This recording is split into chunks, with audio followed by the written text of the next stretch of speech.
Thank you very much, everyone who's attending, and also a special thanks to the speakers. Um, this webinar is a session on healthy aging. It's brought to you by the MBBS BDS class from the University of Benin in Nigeria of 1987. We're just a group of doctors and dentists who have one thing in common. We graduated from the University of Benin in 1987 with either a medical degree or a dental degree. And over the years, our careers have taken us to various parts of the world, and we're actually scattered over possibly about 4 continents now. Some of us practicing in Africa, the Middle East, North America, the Caribbean. And I was just doing a bit of a calculation the other day and worked out that we're just over 100 of us in class. And having left in 1987, we probably have about 3,500 years of person years of clinical practice amongst us. So that's a huge amount of clinical expertise. For one person practicing is probably the equivalent of practicing since the time of Moses. So to put that in perspective, some of us have retired. Some of us are still in active practice. Most of us remain healthy, but being that it's 30 years since we became doctors now, we all want to keep on to that health. And I think the primacy of health has been thrown into sharp focus over the last 12 to 15 months with the coronavirus pandemic. And we found ourselves in a situation where all of a sudden we had this new disease for which there was no cure and no prevention, and people naturally turned to ways to boost your immunity, ways to protect yourself, and the sales of, garlic and ginger and turmeric all went through the roof. What I would have really wanted at that time was some way to be informed in a proper fashion, in an authoritative fashion, as to what do you do to get yourself the best out of your existing health. And that's what this session hopes to address today. It's to help you maintain health in your later years and also to regain health if you've lost your health. We've got two speakers today who are going to address the topic, and I do say that they are experts in their subject matter. The first speaker is Dr. Ifeoma Monye, who is part of our 1987 MBBS graduating family. She is resident in the UK. She's dual qualified in family medicine and lifestyle medicine, and she's also a chief consultant family physician at the National Hospital in Abuja. She is going to speak to us about lifestyle medicine and how you can use that to maintain your health and how that plays a part in healthy aging. She really has a strong passion in lifestyle medicine, and I've heard her speak on this topic on a few occasions. She's really dedicated the last 10 to 20 years of her life to teaching lifestyle medicine, practicing it, spreading awareness, and attempting to bring it to an equal footing with other specialties, because it is a new specialty and it's probably under-recognized. My Ifeoma's journey began back in 2003 when she created the Department of Family Medicine at the National Hospital in Abuja, in Nigeria. On this, she recognized the impact of lifestyle practices on health. Went on, did some work on lifestyle medicine, joined the American College of Lifestyle Medicine in 2009, and began formal training. Part of that training was at the Harvard Institute of Lifestyle Medicine, and also under the auspices of the American College of Lifestyle Medicine. She is now board certified in lifestyle medicine by both the International Board of Lifestyle Medicine and the British Society of Lifestyle Medicine.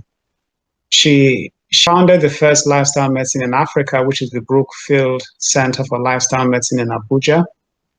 And she also founded the Society of Lifestyle Medicine of Nigeria, of which she is currently president.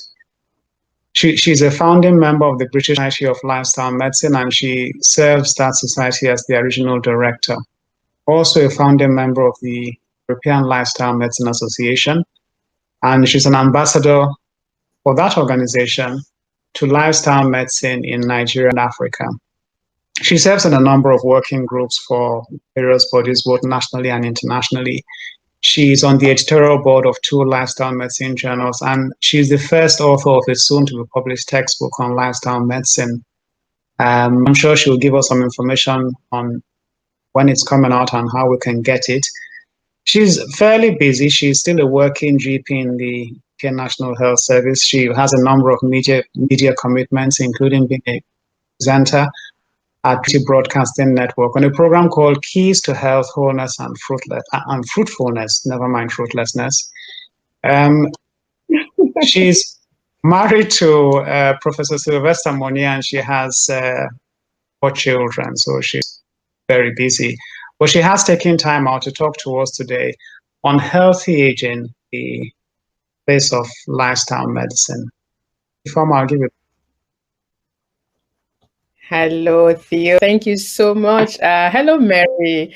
Thank you for having me and asking me to talk about something I'm very, very passionate about. Hello, everyone. Thank you for coming and thank you for starting on time. That's really great. We're given a very short time to talk, and in a way it's good because if you gave me 2 hours, I'll probably speak for 3 hours. So Theo said if he is only 15 minutes, I said, okay, let's see what I can do in 15 minutes. So it's not, we're just going to do like a whistle stop thing about lifestyle medicine and how it is the ultimate and the optimal way to age. And I will share very slightly about that as we go. So right now, I'm just going to share my screen. I'm going to share my screen.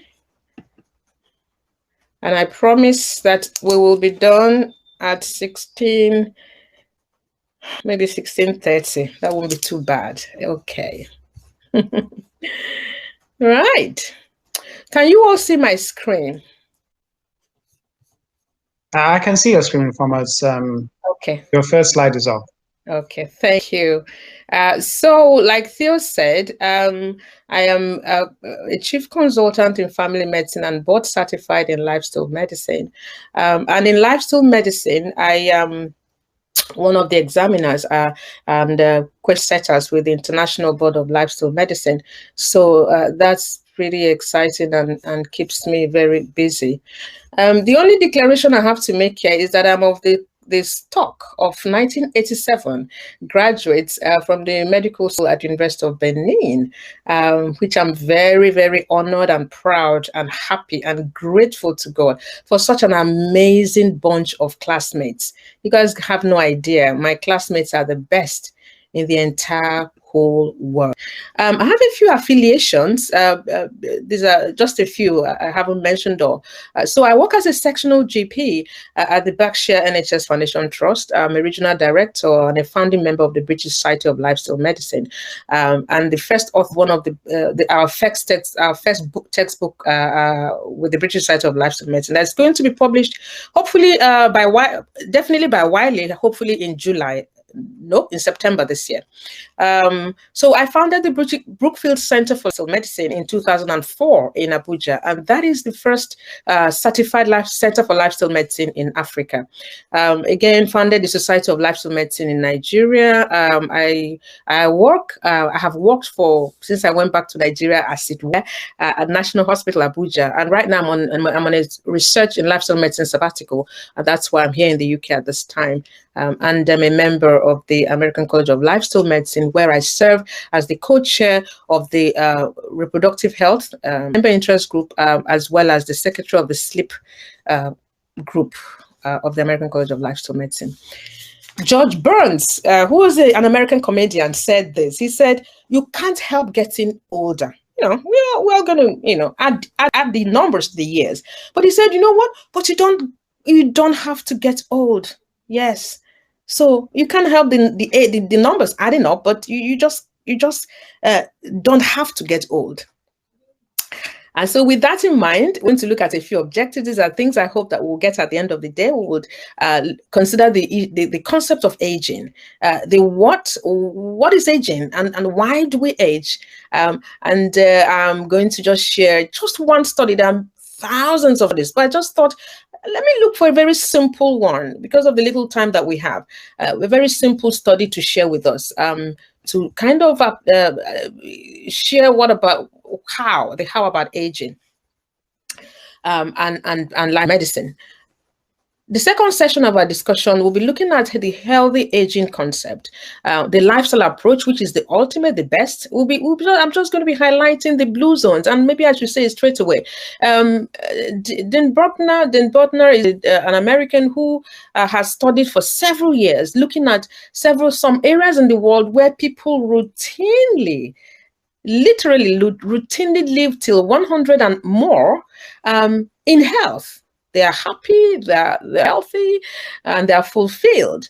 And these places are spotted all over the world. And he found that there are certain basic commonalities.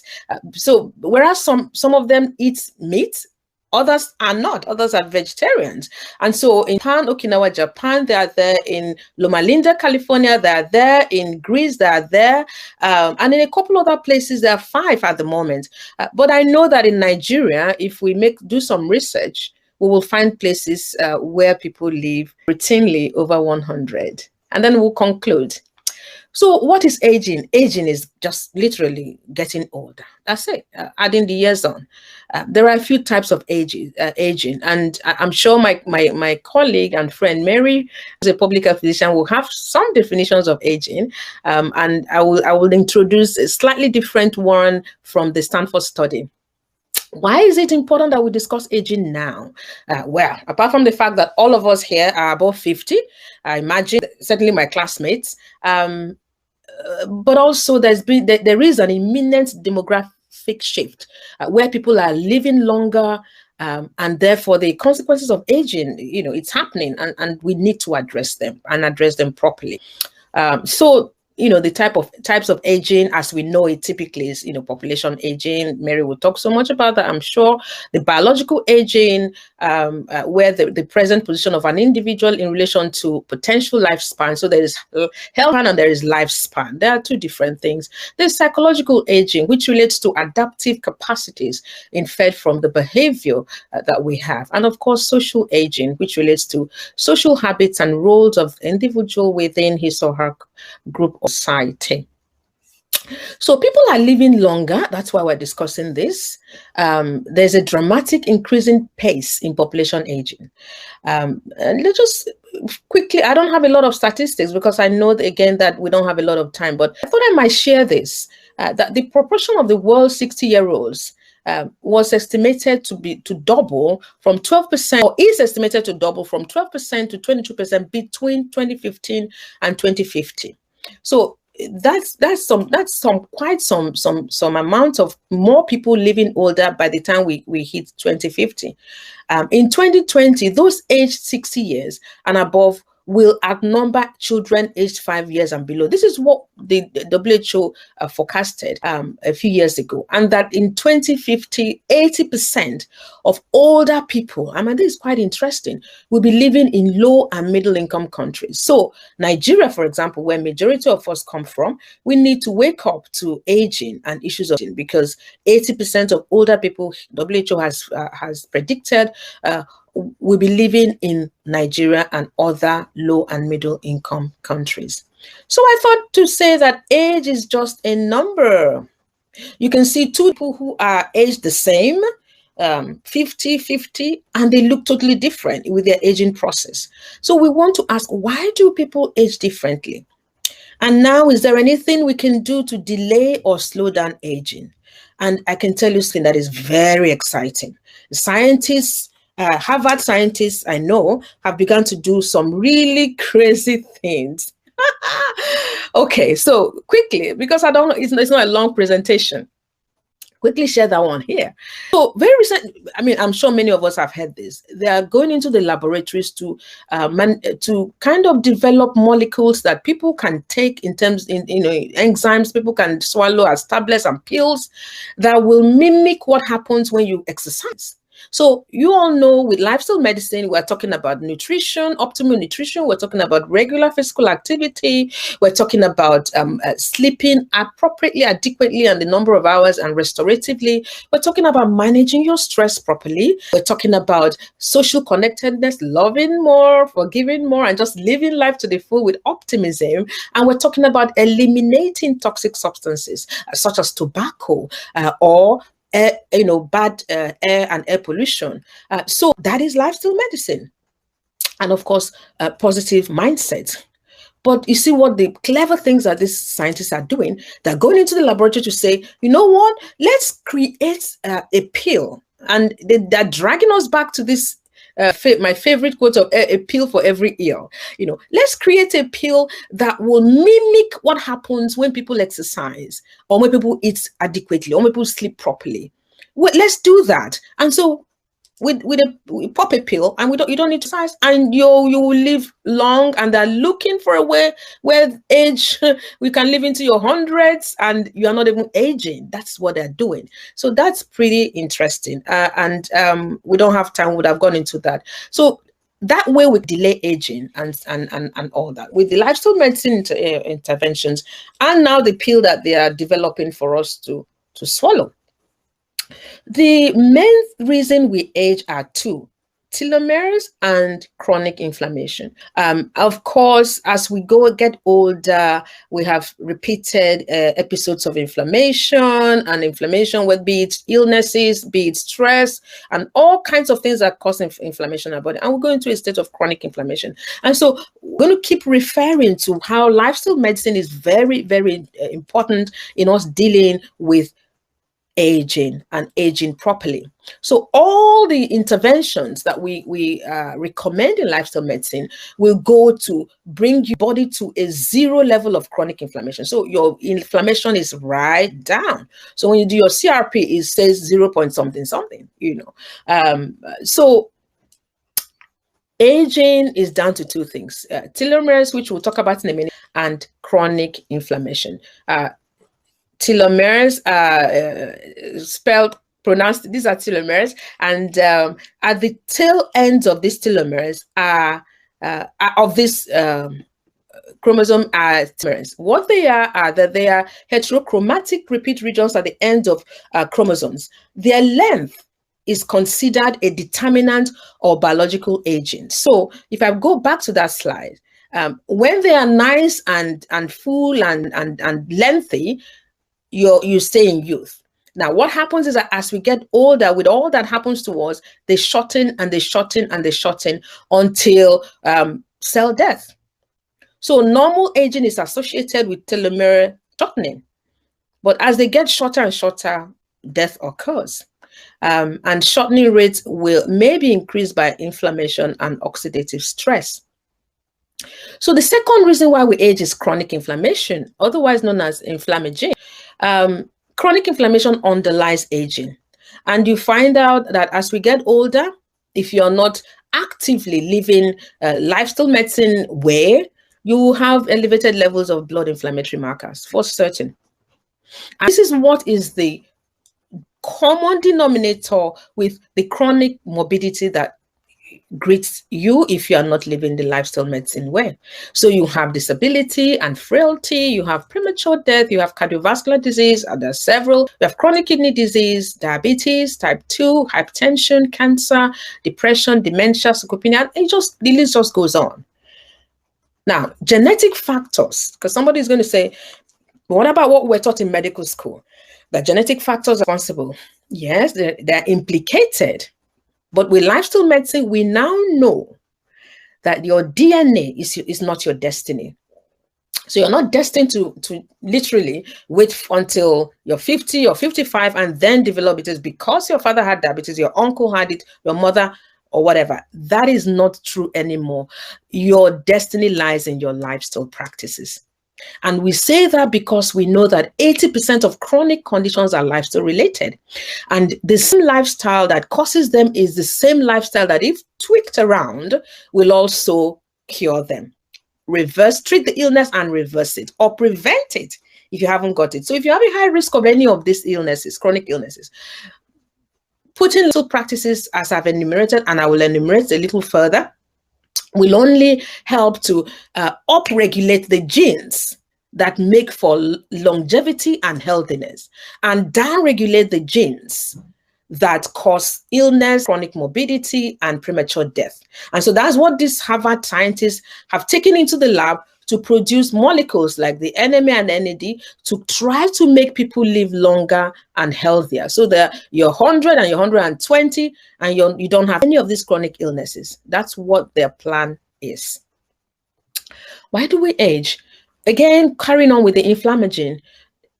Inflammagens is associated with central obesity, and this is what tends to happen. And if you look all of this and you think, oh, none of this has happened to me, you need to think again, except maybe you have really literally lived lifestyle medicine all your life. So you have central obesity, people, put on pot bellies, you have increased gut permeability, and many people come down with IBS, irritable syndrome, and that's because of increased gut permeability and the things that you have challenged your gut with that you shouldn't. You have changes to microbiota composition, again, the same thing, that can cause things like IBS. And so on. You have oxidative stress, chronic infections, and you have immune dysregulation with chronic inflammation. So let's go to the Stanford study that was done very recently and published about a year ago in Nature Medicine, led by Professor Michael Snyder. They looked at 106 healthy participants aged between 29 and 75 years of age. And what they did was they took their blood and stool sample about 5 times over a period of 2 years, looking for molecules, microbes, metabolites, cytokines, and lipids. Each scene was mapped accordingly to see what was happening over those 2 years in terms of aging. Okay, so here is what they found. They found clear patterns of how individuals age at the molecular level. They identified 4 aging pathways and they proposed this. They observed that people were aging at different rates, and they wondered why people were aging and others weren't, and some people didn't age at all. And they asked the question, can delay aging by directing treatment at the pathway that one was predisposed to.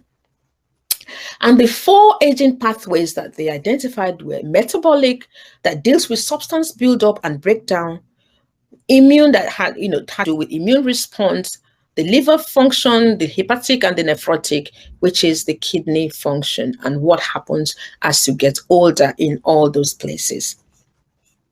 There were other interesting findings in this study. And here is what they found out. What pathway people are predisposed to determines their risk as they age. So be it metabolic pathway, then they're going to be predisposed to raise HbA1c, predisposed to diabetes type 2, and so on and so forth. If more than one predisposition with their study patients, they had combined risk for different health problems. And they found that with lifestyle changes, the personal aging markers changed over a very short time, as little as 2 to 3 years. As a matter of fact, with intensive lifestyle therapy, my patients have shown changes within just 7 days of intensive lifestyle therapy. And the changes are laboratory. And I'm not just saying they feel better. Of course they feel better, but they lose weight, their cholesterol drops, their blood pressure drops, of course their weight drops. So it's really a miracle, a secret that everybody needs to discover and use, not just for your patients, but for yourself as well. It works, and it's interesting how it works. The other thing that they found out was that they compared aging profiles of healthy insulin sensitive persons with that of insulin resistant persons. And they found distinct molecular patterns of aging in both. Overall, they found that 10 molecules were significantly different between the 2 groups. And these molecules played a role in the function of the immune system. And so you find that with lifestyle intervention, you can actually reverse insulin resistance. And it's interesting that this was found that there were distinct molecular patterns of aging in both. So we say, why don't you intervene at this point and bring on lifestyle interventions that will actually practically, literally reverse insulin resistance and get them out of diabetes and put them in remission for the rest of their life, as long as they maintain lifestyle practices, healthy lifestyle practices. What was interesting is that not everyone showed a change in HO type markers. But I have to say at this point, having harped about lifestyle medicine, can you guess who did not show aging change? Of course, it was those who had change in lifestyle, especially diet. Especially diet. They had reversal of HO type markers. When we get to the point where I talk very bit about the diet, you see what kind of diets people can change to and very, very quickly begin to see a change. And guess what? Professor Snyder has since started lifting weight and hoping that, all his figures will respond accordingly. So I stopped to ask, might you be predisposed to any of these pathways?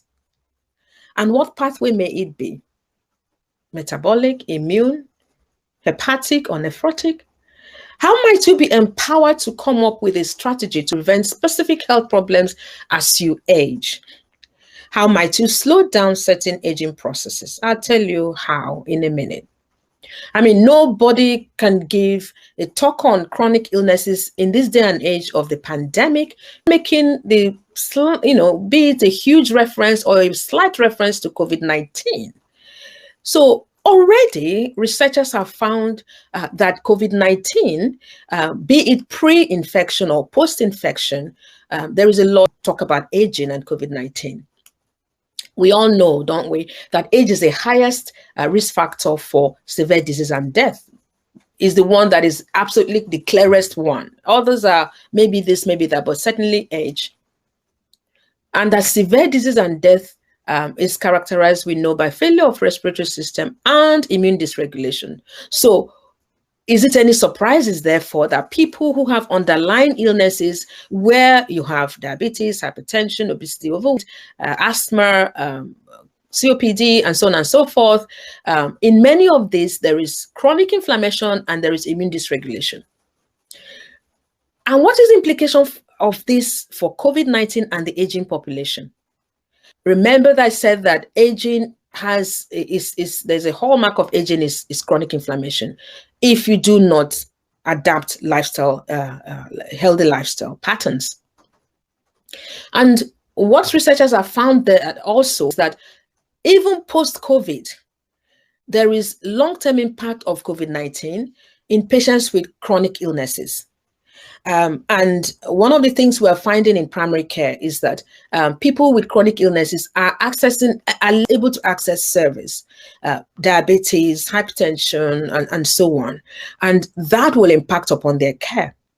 But what that has done, again, I have to say, which is really exciting to us in primary care, exciting particularly to me, because I have a special interest with group consultations. I serve on international board of virtual group consultations.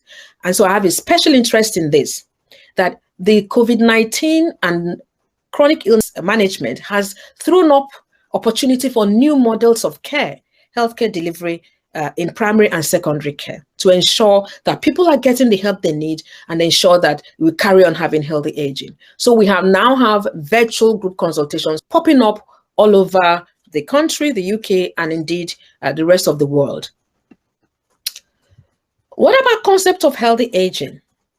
What is a healthy lifestyle? WHO describes healthy lifestyle as a way of living that lowers the risk of being seriously ill or dying early. They go on to say it is a process of development and maintaining the functional ability that enables well-being in older age. So it's about functional ability. It's about being able to do what you want to do and what you value. The best approach to aging, not just by us, the medicine experts and enthusiasts all over the world, we are not just the ones saying it, but even hardcore scientists are going into the laboratories now to mimic lifestyle interventions in a pill.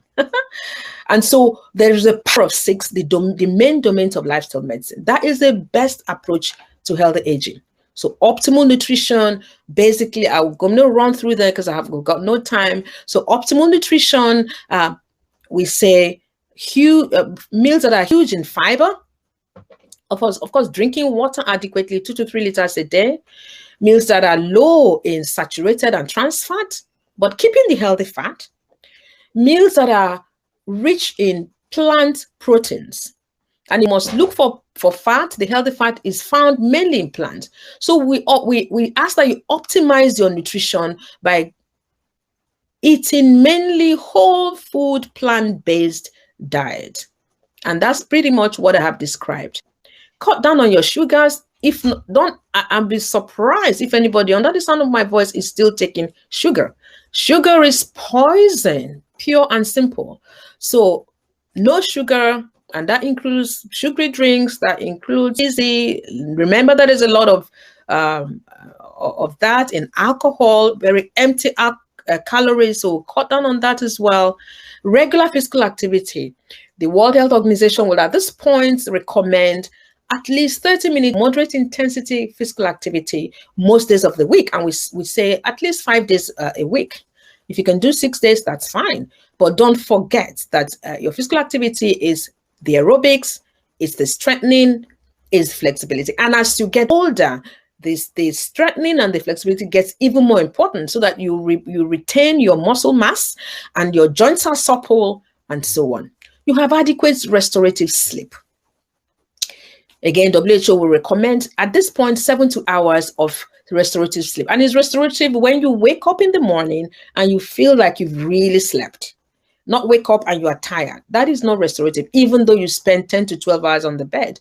So 7 to 8 hours is the recommended period of sleep at this time. If you are having issues with sleep, I please beg you to see somebody who is a sleep expert because chronic poor sleep can cause a lot of chronic illnesses. Chronic poor sleep can cause diabetes, cancers, obesity, and all the issues that come from it, and so many other things. So please seek help if you're chronically deprived of good sleep, and that's quite common as we get older for several reasons. You must be able to manage your stress. That's another key pillar or domain of lifestyle medicine. And we want to also remember that this involves emotional and mental well-being. Substance avoidance, I've talked about it earlier, but tobacco, air pollution, alcohol, and substance abuse. Let's stay socially connected with an optimistic mindset to life. You know, when COVID started, all you hear is social distancing. I never, ever use that word because I said the proper word is physical distancing. And, you know, when I published papers during the COVID, I clearly did not use that word social. I used physical distancing because we should remain socially connected even though we are physically distant. So all these are the domains of lifestyle medicine that when practiced properly, they will lead to a healthier aging, and I continue to harp on it. If any proof is needed, apart from all I'm saying, and apart from all the thousands of lifestyle medicine research papers that have been published, it is the fact that scientists are not looking for a pill that will mimic the same changes that happen, the same enzymes that are upregulated, the same genes that are upregulated when you intervene with physical activity and the proper food that we're talking about, and sleep and loving and forgiving and being socially connected and avoiding all those toxic substances and managing your stress well. They are trying to replicate that in the lab. So I rest my case. In conclusion, age is only a number. You can choose to age well, or you can choose to be ageless. I know what I would choose. I choose to be ageless because even though aging well is good, but being ageless means that you're not shifting at all. You're staying like you were at 25, both inside your heart and on your face. Angiotypes may actually provide a molecular assessment of personal aging, like the Stanford folks have started to do, but much more research is needed. And we know that there are two main contributors to aging process: your personal lifestyle practices, and of course, your medical history. But let me remind us that your DNA is not your destiny. Your lifestyle practices It's your destiny, and that's because your lifestyle practices will either upregulate the genes that make for healthy living and longevity, and then downregulate those that cause illnesses and cancers and so on and so forth. Before I go, I have some free information for you, because also I knew that this was a very short presentation. So I have this on my website. You can go there and download it at www.driformamonye.com. If you go to the bottom of the homepage, you'll see these two free downloadable articles to help you with the ultimate guide to ageless me. If you just follow those things, it's the A to Z of living agelessly. There's no reason why you won't live agelessly. And then, of course, you also see another free document to download, which is healthy aging supplements. I have a little secret for you. Until you get there, you will not know it. And I won't be releasing that secret just yet. You go and find it. Finally, be ageless, be healthy, happy, and fulfilled. I want to thank you all very much. That's how you can reach me and be in touch. Please, that's my Instagram, follow me, and that's my Twitter, and that's my website. And with a huge bouquet of flowers, thank you, Theo, thank you, Mary, thank you, my lovelies, my classmates, and every other guest that is here that has responded to our invitation. I'm really, really deeply grateful to you. These are the references that I've used for today's conversation.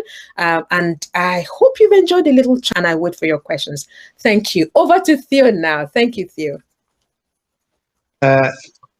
Thank you very much. Thank you. So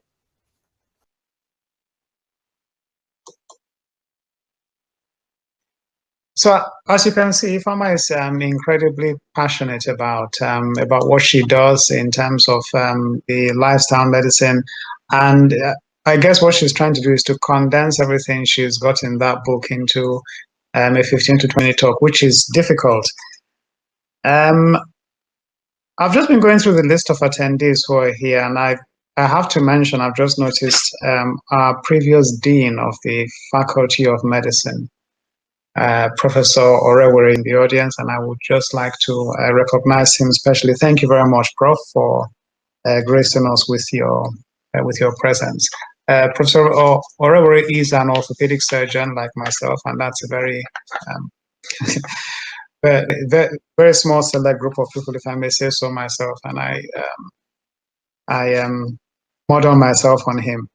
Just in terms of housekeeping, for questions, you can use the chat box, but we'll take questions at the end of Mary Orhewere's talk. You can type questions in the chat box, and I'll put those to the speakers, or you can use the raise hand function. If you want to come on stage, switch your camera on, and we'll bring you onto stage. If you have a rather lengthy point to make, you can join the speakers on stage here. The next speaker is Dr. Mary Orhewere, who is going to talk to us about the public health aspect of healthy aging. Now, Dr. Orhewere is an assistant director of public health, and she is a lifelong influencer of people of all ages and in many places. She trained in University of Benin and qualified in 97 MBBS like the rest of the class. And she then went on to the UK, where she had a successful health management career at a number of teaching hospitals across England. She then seized the opportunity to have a more direct impact on people and their environment to improve health. And so she retrained in public health, and she was awarded a fellowship in public health. She's an effective leader in public health systems, and she has been fully involved, as you probably where public health physicians are leading the fight against COVID-19. She's been leading the COVID-19 pandemic for the response to the pandemic for the city of Birmingham, and she leads the test and trace response in Birmingham, which is the largest unitary authority in the UK. So it's quite a difficult and big job to have. Large ethnic minority population, and her advice helped thousands of businesses, hundreds of schools navigate and avoid pandemic. And outside that, she does a lot of coaching for people and community groups. And I know she supports grassroots empowerment, both in the UK and also in Nigeria. And she does have an interest in beekeeping. She tells me she's currently learning to ride a bicycle and she'll be practicing more regularly as the weather improves. And I think Ifeoma will probably approve of that with a view of the lifestyle medicine. So I'll hand over to you, Mary, to tell us about healthy living from a public health perspective. Thank you very much, Theo, and good morning, good afternoon, good evening, everyone, and thank you for joining us here. I'm delighted to follow on this conversation started by my colleague Ifeoma. Particularly pleased with many of the things that she mentioned. Absolutely warmed my heart to hear about physical distancing as opposed to social distancing. We want people to remain socially connected, but we do want you to maintain physical distancing at the moment. So spot on there. I'm going to expand on an approach to healthy aging, and not taking anything from what Ifeoma has said, but moving things on just slightly. So I will share my screen if I may. Oops, it's not quite working the way I hoped it would, but we'll try that in a bit. So the idea is that with all that we have going on at the moment for healthy aging, obviously Ifeoma has talked about the population change, demographic change that we're looking at. And this is not just a matter for a few countries in parts of the former Eastern Europe or Japan, for example. This is something that is going to affect us in lower middle income countries right across the globe. Indeed, in countries such as Nigeria, we have a huge population, and therefore, even though a lot of our population is young, we still have a sizable older population, and that is only set to increase significantly in the coming years. So moving on from there, it's just touching on the things that we consider when we talk about transitions of life as we age. Aging is not linear. Changes are not linear. The changes are not consistent from one person to another. And actually, they're only loosely associated with your chronological age. And so you might find a person of 70 who's aged in certain ways, and a person of 80 who hasn't got those changes at all, but will have other things that they're dealing with.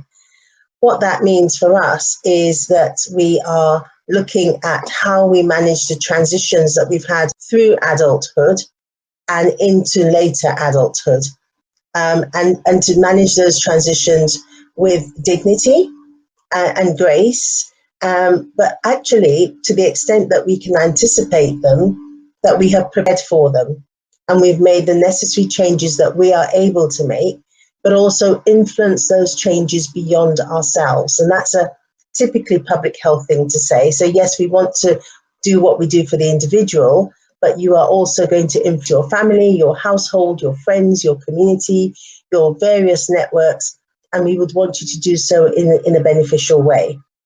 So whatever good news you take away from this conversation today, please share, because that is one of the major influences. We've learned a lot about that this past 12 months, the power of communication from people that we relate to and identify with. So please take the messages on to others. Whilst we are talking about healthy age, it's important that we don't just consider things that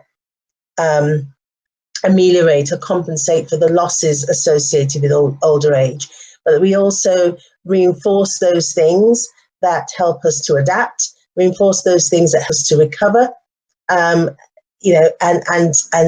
reinforce the psychosocial growth that will happen as we transition through life.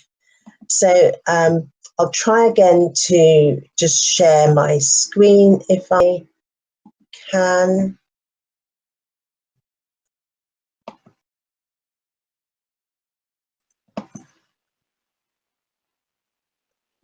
Right, okay. So this is taking a bit longer than expected. No, this is the COVID era we're all used. Yes, well, it wasn't quite the plan. Okay.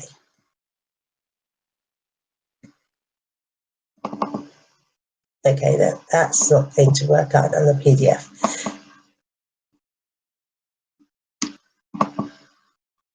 Let's try this. Tell me if you can see that, Theo. Yes, we can see the broad determinants of health with your, you're presenting. Okay, brilliant. So I'll just put that on this way to share.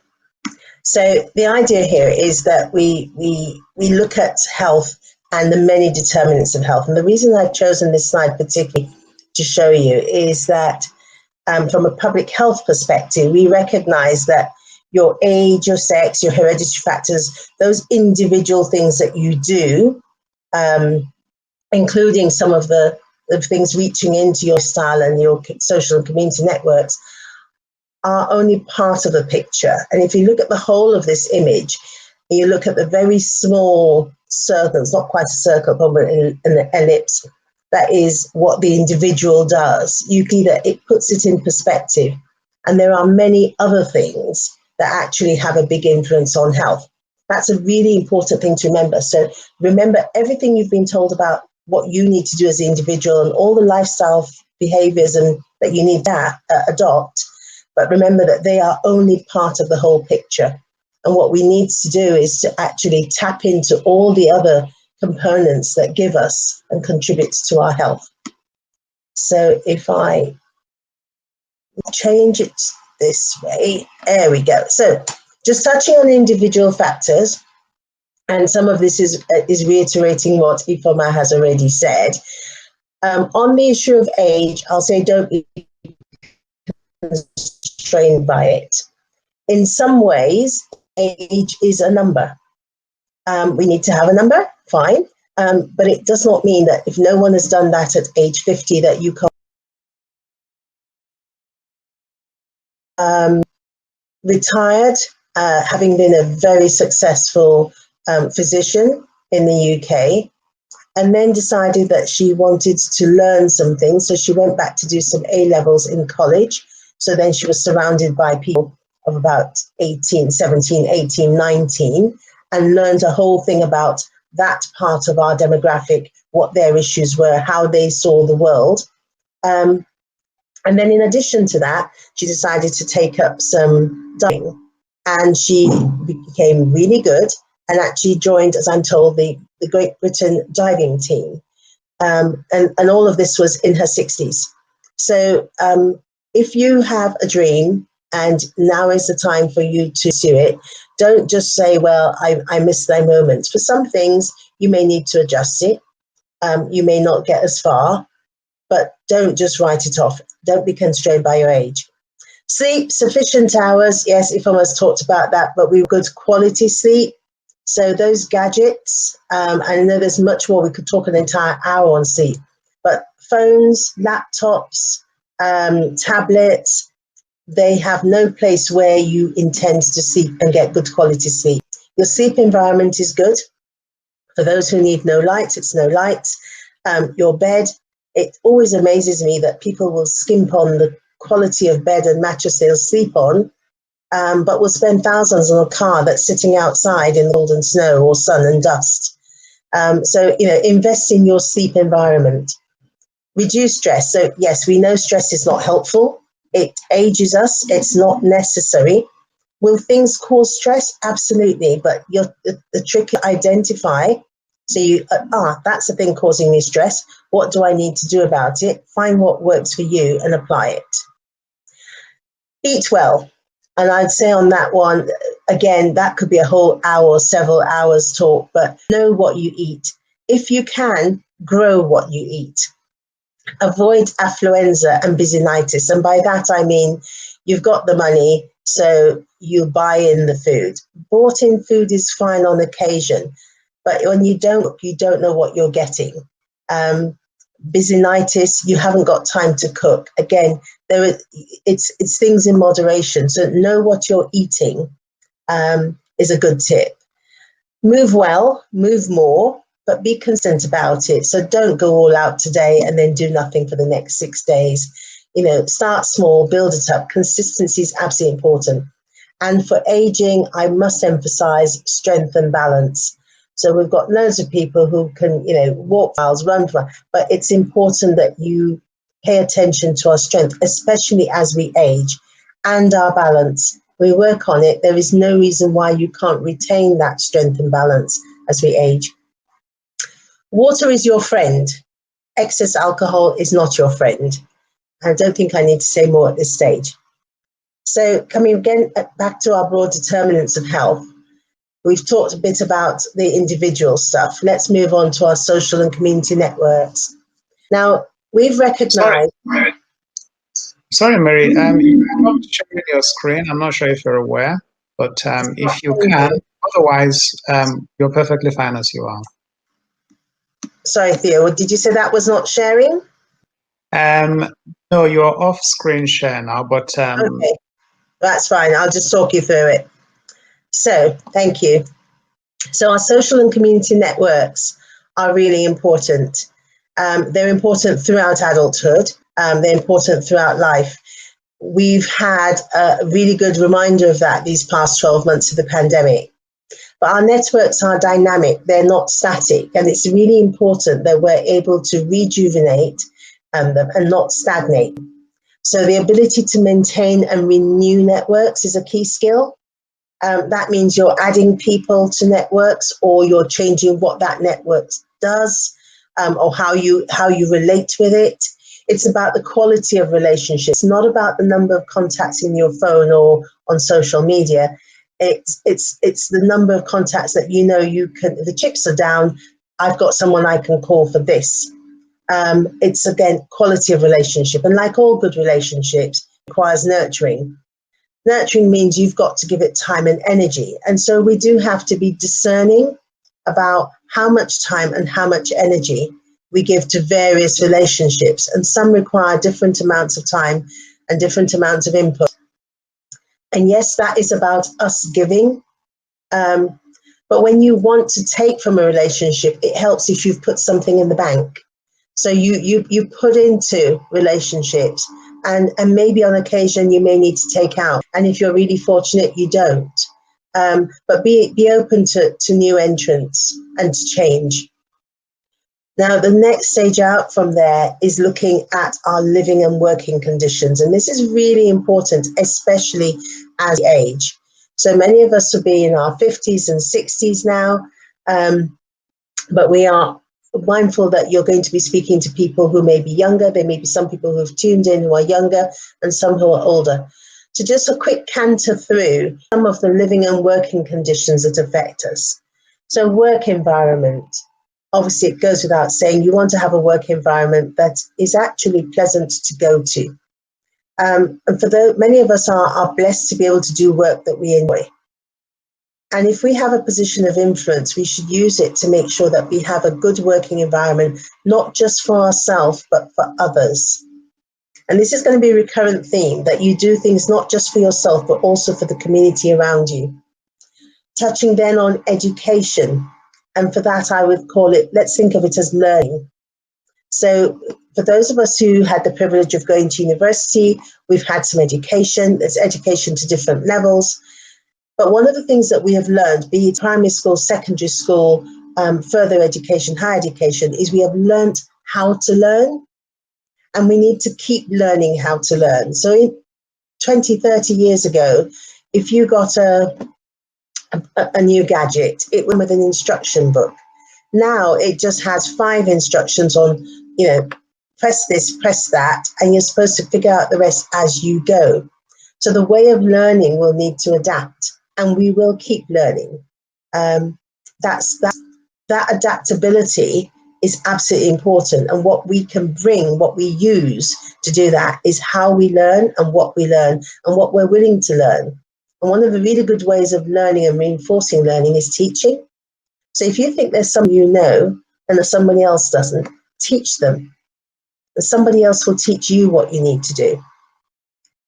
Right, touching on agriculture and food production, and it is literally just touching on it. Agriculture and food production is really, really important determinant of health, and it's important for healthy aging. So when I said, know what you eat and grow what you eat if you can.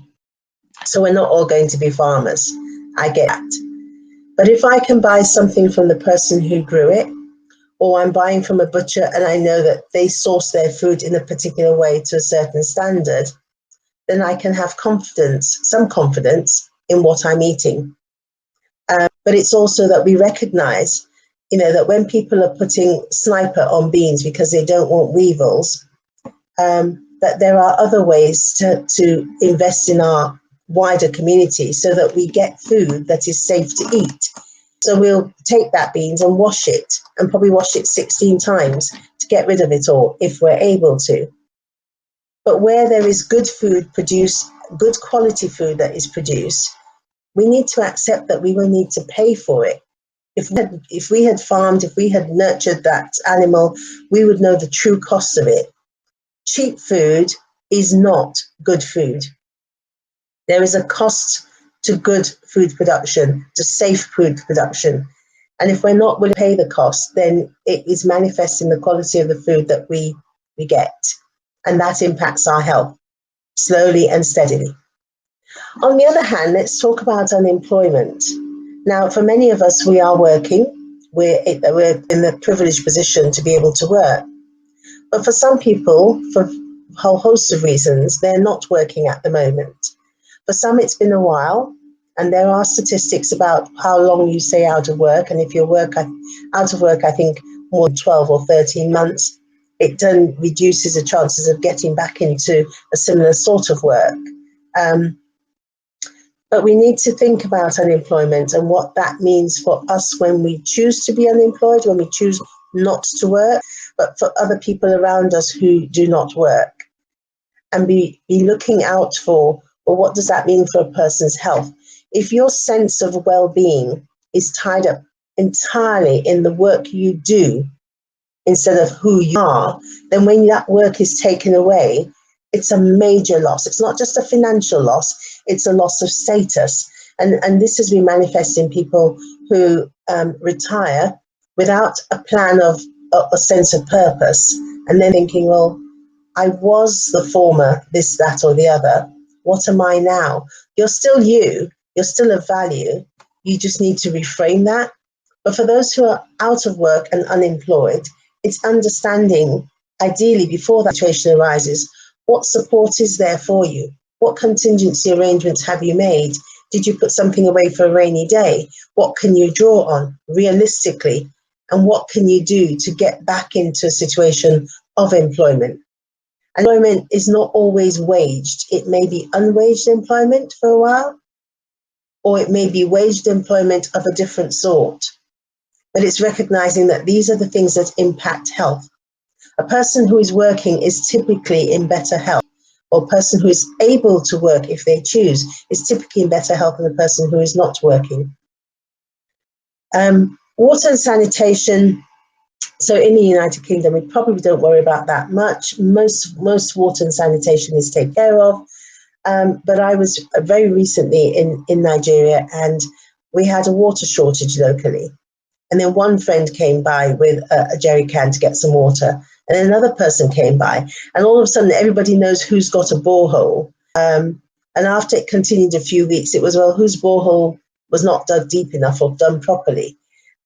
We can take these things for granted, but actually good supply of water and sanitation to go with it are really important for health. We know that in Nigeria, yes, it affects mostly young people, but even in adults as getting older, we still have people who have illnesses that are linked to water and sanitation. And if those are avoidable, then that's what we want to do. And then I come on to health and care services. And I've left this one intentionally because we have, as you'd imagine from a group of people who studied medicine and dentistry, a huge investment in healthcare services. But healthcare services is a very small part of what contributes to someone's health. It's great when you have your health, you just need a little bit to maintain your health. When your health is poorly, you get support, that's fine. But actually, healthcare services are not a major contributor to your health. It is how you live. It's how you work. It's whether you have enough money, whether you've got a roof over your head, security, justice, a whole load of other things. And I think it's important that even as doctors and dentists, we remember to put healthcare services in their box. Important, but not the whole deal. And last but not least on this category, I'll talk about housing. Now, housing is really important as we age. We need to live somewhere that is appropriate for our lifestyle. It's appropriate for how we live. It's appropriate for how long do we see ourselves being in that home. If we think we're going to be there another 10, 15 years, have we considered that when we were building steps? Maybe perhaps we should have had some ramps. Or you've built the mansion that we've long dreamt of and we finally built it and all the bedrooms are upstairs. Have you thought about where we might want to live maybe when we're older and we can't do stairs? Or if unfortunately something happens and stairs are just not navigable anymore. So we need to be thinking ahead and future-proofing our homes. Now for some people that's easy enough to do, it's your home, you can modify it. For others, it might mean changing home. Another common issue is that people will get home that is the dream home for all the family. But by the time you get it, the family are almost grown. But when they come back on holidays, it'll be useful. That's great, but it means that 50 weeks of the year, you're alone in that house, rattling around like in a pod. So you need to be thinking about what do you need to change? How do you think ahead?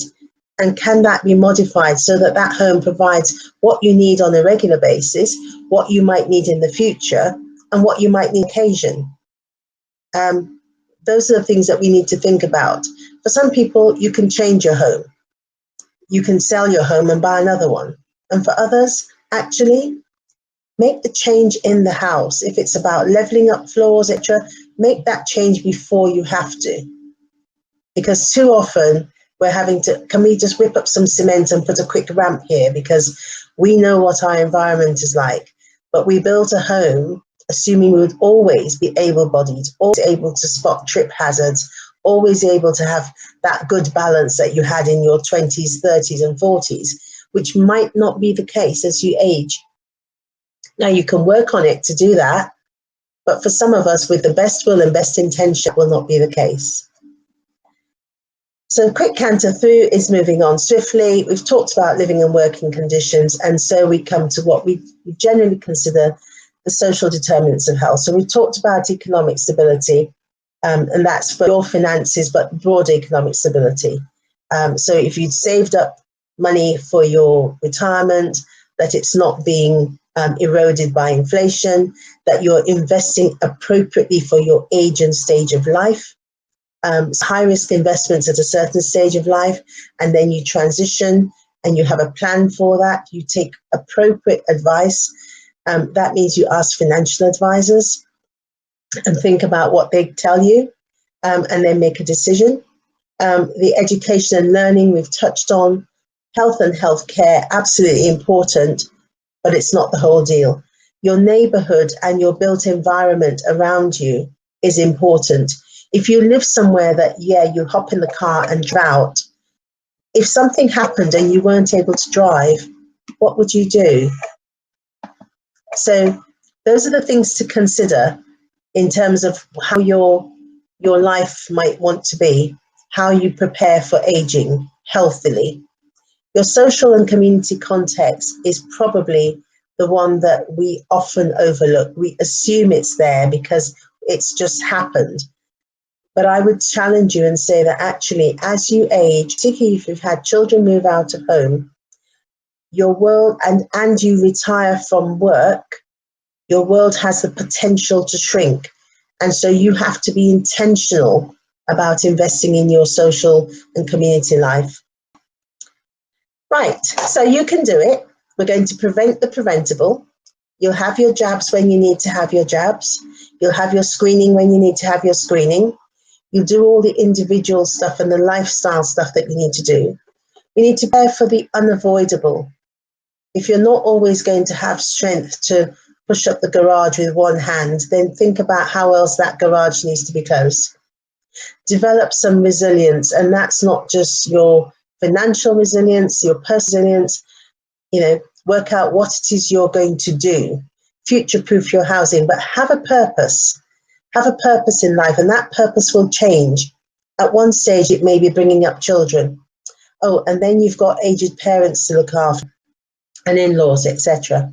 But that purpose will continue to be, you can continue to have a purpose, and you have a say.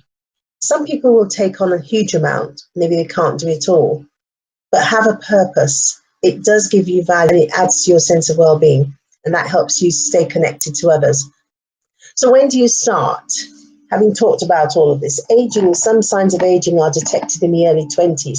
I read somewhere that aging started at 19. I'm not sure that there's an exact time. So the best time to start working on healthy aging was when we were growing up. The next best time is now. And therefore, I will leave you with a prayer, which is, God grant me the serenity to accept the things I cannot change, the courage to change the things I can, and the wisdom to know the difference. Thank you. Right, thank you very much, Mary. Now, do we still have a former with us? You can just turn your video and your audio back on. I've just muted you a bit, Mary, because I think I'm getting feedback, but thank you very much for two very excellent talks. There's some questions coming through. Just to remind people, you can use the chat box to type in your questions, and I'll put to Mary. And if you can also use the raise hand function if you want to ask your question through the mic, and we'll mute you. Or if you want to come into the studio, just let us know by either of those modalities, the raise hand or the chat box function. There have been a few questions come through about making a video of this session available, and people have registered. We sent a link to the video. It's about 2 weeks before you get that video. The other thing is that Dr. Monye, who is the president of the Lifestyle Association, Society of Lifestyle Medicine in Nigeria, has kindly offered to give a lot of educational material in terms of healthy living to people who have attended. So you should be expecting an email from Dr. Monye. Give her about a week to put a pack together, and you'll get something in your inbox. So let's go straight into the questions. We have a question here about the impact of COVID-19. COVID-19 has meant that people have been locked down, they've been indoors, they've not been able to exercise. How is that going to affect healthy aging? I think there's a lifestyle aspect there. I think there's a big health aspect there. So I'll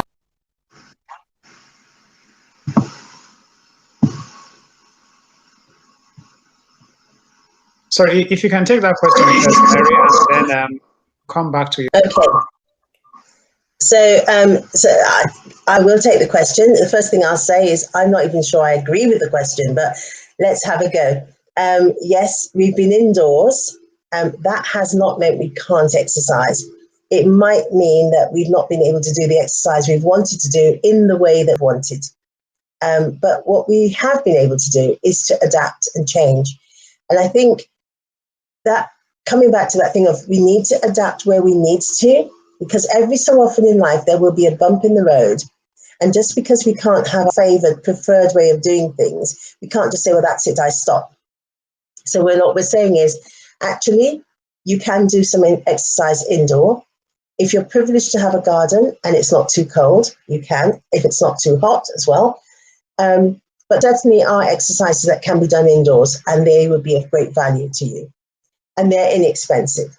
But no, I did take your point. We've had gyms closed for a while, and there are certain things that we haven't been able to do. That said, It's recognizing, how do you adapt those things? What did you do at the gym? Use your body strength. You don't have to have a full set of weights and dumbbells. You know, you can walk. If you're able to walk, go for a walk. Running, if something you like and you're prepared for it, you've trained for it, that's okay. But walking gives you a huge amount of benefit that I'm not a runner, and I don't say you don't need to run, but if that's what you want to do, that's okay. A skipping rope, if you're able to use that. There are lots of things we can do, even in lockdown. And then the other thing that can be done is you then, use Meetup and connect with other people and say, oh, I've done mine. So you've got an accountability that keeps you going and chivying on one another. So, there's plenty of exercise that can be done even in lockdown. Iffy? That's a really good question, and I'm glad somebody asked, because it gives us the opportunity to kind of share with you the possibilities. And I agree totally with my friend and mate Mary, who talks about adapting to the new situation. What is actually interesting is that if you take time, this is actually a better time to create routines that work. What I found, and many of my friends that I encouraged, I said, life is completely slower now. So now you have time to actually sit back and say, what works? Is it to buy in a stationary bicycle to the house and then get it done if you like to cycle? Is it to take walks, because you're still allowed to take walks? Or is it to carry whatever weight, buying the weights, or like Mary said, you can actually use your body weight to do this. Get a skipping rope. The pandemic has actually worked in favor of those who never had time to exercise. Now you can exercise. As for the food aspect, that's actually a no-brainer. You now have time to stay at home and prepare proper meals. So you can now find time to experiment the much you like, which is what we've done in my household during this season. The other thing is there is a lot that has happened online as well. Lots of things have been translated to the digital space. So many people are having aerobic classes online, having all kinds of things going on online, classes, boot camps, and so on. Cooking classes, all sorts of innovative things. So the lockdown has worked well. Having said that, I think it's important to tell people that we're also sitting longer because you're sitting, and maybe even those of us who are GPs, we're sitting and consulting from home, and you have to take time to deliberately stand up every hour for at least 10 to 15 minutes.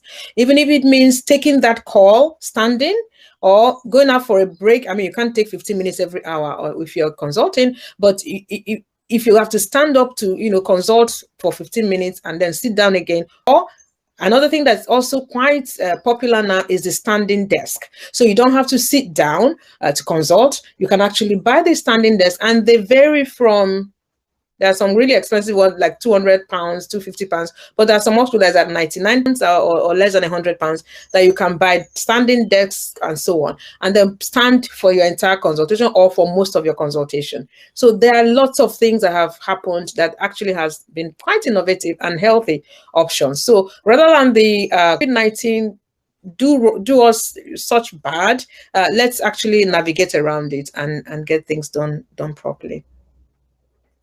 Right, thank you very much. So challenges, because we are in the throes of COVID-19, but there are ways around it. Next question is for you, Foma. You talked about the big six, and someone has said that there is a seventh, which is environmental pollution. Talking about generators, talking about asbestos. Now, I don't know if we still use asbestos as roofing materials in Nigeria, but how much is this an impact on healthy aging, the environmental pollution that? Yeah, absolutely. That's a wonderful question, a brilliant one as well. I have to say that the Lifestyle Medicine Global Alliance, under which umbrella all the societies and all the thoughts rather, in a kind of way, submit at this time, maintains 6 pillars. And I can tell you that the environmental pollution has been put under toxic substances. So I did mention toxic substances. If you please go to my website and get the document because it's there. Under toxic substances, you have the tobacco, which you inhale, or when you smoke, or the air pollution when you are doing firewood and you're blowing, or the ones you've mentioned as generators and as well. Those are all toxic substances around your environment. Having said that, as you know, lifestyle medicine is evolving. The Australians are pushing very hard to have a 7th domain that is just pure environmental. And they have said that the impact of the environment is so much that it deserves its own as a domain of its own. So, you know, and in a way, a lot of other organizations in the world, like the Planetary Earth Alliance, that's all they do. They look at the earth and the environment and how it affects health. So it's a whole big global movement. And so there isn't it's not a formal 7th domain, but in a few years, it may just be if people are pushing hard enough. The other aspect that people are also pushing hard, that it becomes a domain of its own, is positive psychology. At this moment, is actually addressed under stress management and under social connectedness. So, you know, globally, we still kind of agree, majority of people agree, some grudgingly, that no, it's not 6 domains, it's 7 or 8 domains. So that's the answer to that. Mm-hmm.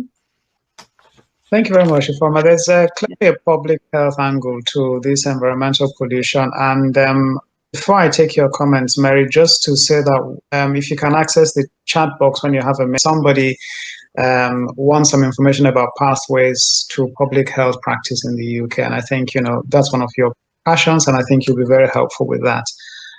So if you can access the chat afterwards. But in terms of the environmental impact on healthy aging, what can the public health people? So no, that's a great question. I was like listening to you thinking, yes, absolutely.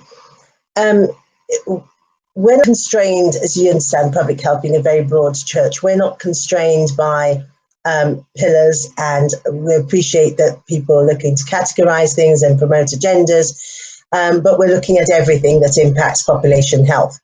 And obviously, mental factors are part of that.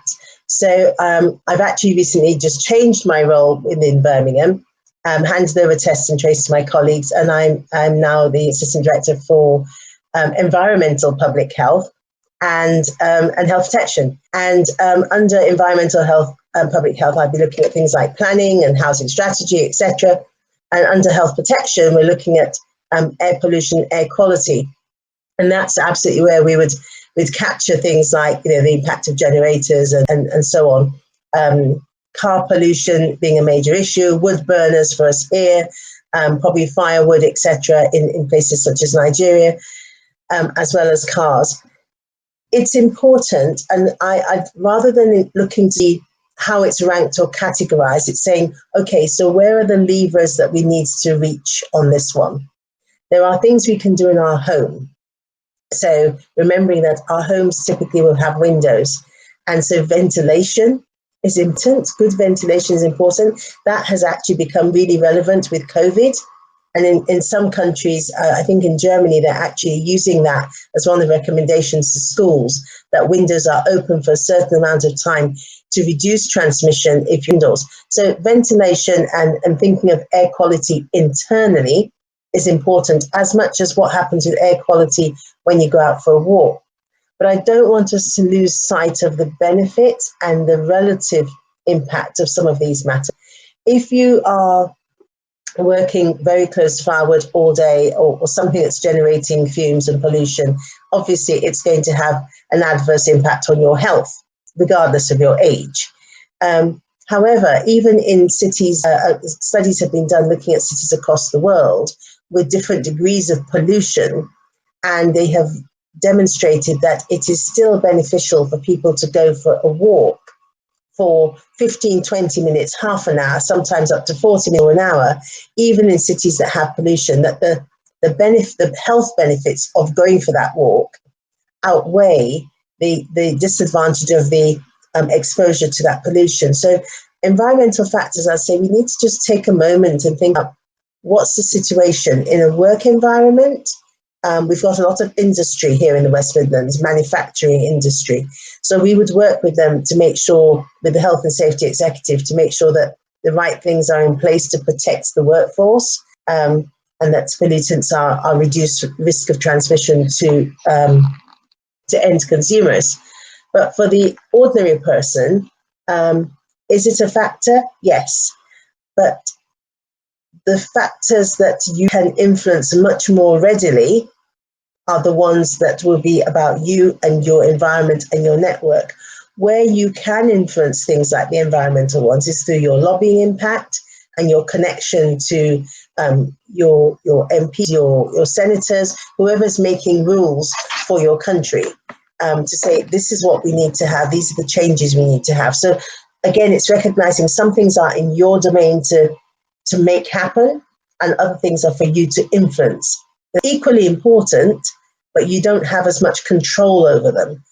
That doesn't take away the importance at all. It's just recognizing the one that you have less control over, use a long stick and stir somewhere else. The one that you have a lot of control over, make that change happen. So if you're a smoker, you want to quit.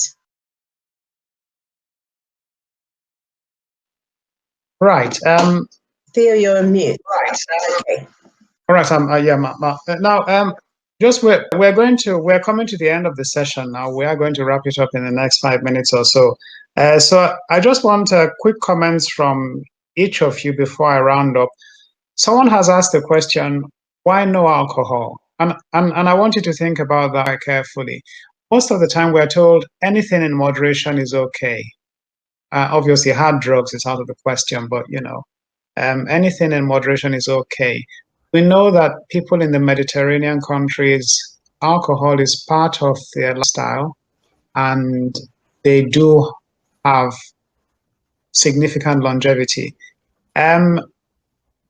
I want you to specifically from, does alcohol affect the telomeres? I want you to tell us about that. And is it a total no-no, or should we be limiting it? I think even within lifestyle medicine, it depends on who you talk to. There's a few schools of thought within lifestyle medicine. So with those of my colleagues in the Mediterranean, who of course are advocates for Mediterranean diet, which is one of the top diets in the world, of course they will be happy to tell you that you need your resveratrol that you find in alcohol, and therefore have a little bit of red wine with your meal in the evening or in the afternoon when you have it.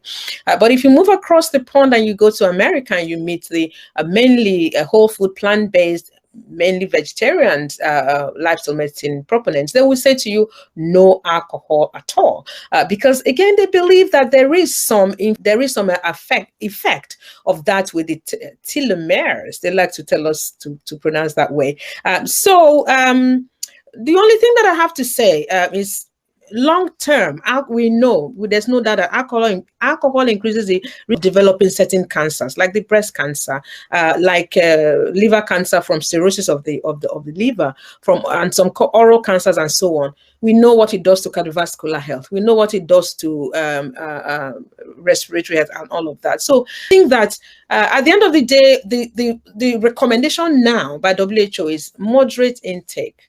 We don't say at this point no intake. We say moderate intake. If you're allergic to alcohol, some people are actually allergic to alcohol, and I mean literally allergic. Go and do your allergy test, and you're allergic to alcohol. Then of course you don't take it. You have a sip and you have a banging headache. Then go and check out. So that's really the teaching now, is reduced alcohol, not no alcohol. So that's really the point at this point. But remember that a few years ago, pregnant women were allowed to take a little alcohol. Then all of a sudden, because of studies, now is no alcohol in pregnancy. So who knows what we'll be saying in 10 years' time. Right. I am going to start to round up at the stage. I thank the speakers for a wealth of information that's been brought to us this afternoon. I thank everybody who has taken time out to attend. I thank especially my teacher, Professor Orhewere, who's joined us for this session. And I've picked up an awful lot from this session. Just to say that we're all living longer, and 80% of chronic illnesses are related to lifestyle. Remember that. Lifestyle changes can change your aging. in 2 to 3 years, at times within 7 days, as Ifeoma has said. Your aging profile can change. And so it's something to think about. Think about your diet. You need to drink water. Know your food, know where it comes from, know how it's been produced. Okay, these are all nuggets of wisdom. Think of what you're going to do when you're no longer working. Going to continue working in some capacity, volunteering. Think about where you live. Think about your residence. Is it going to be suitable for you when you're 80 or 90? And no matter how healthy you are.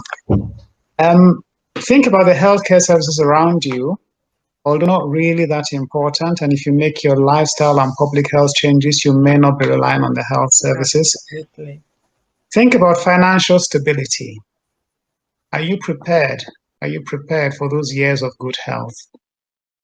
And most importantly, if you haven't started already, it's not too late. Start now. So I'm going to draw the webinar to a close at this stage. I did promise we will try and get away for 5:30, and I know some of us still have professional commitments we're going to, which we have to fulfill today.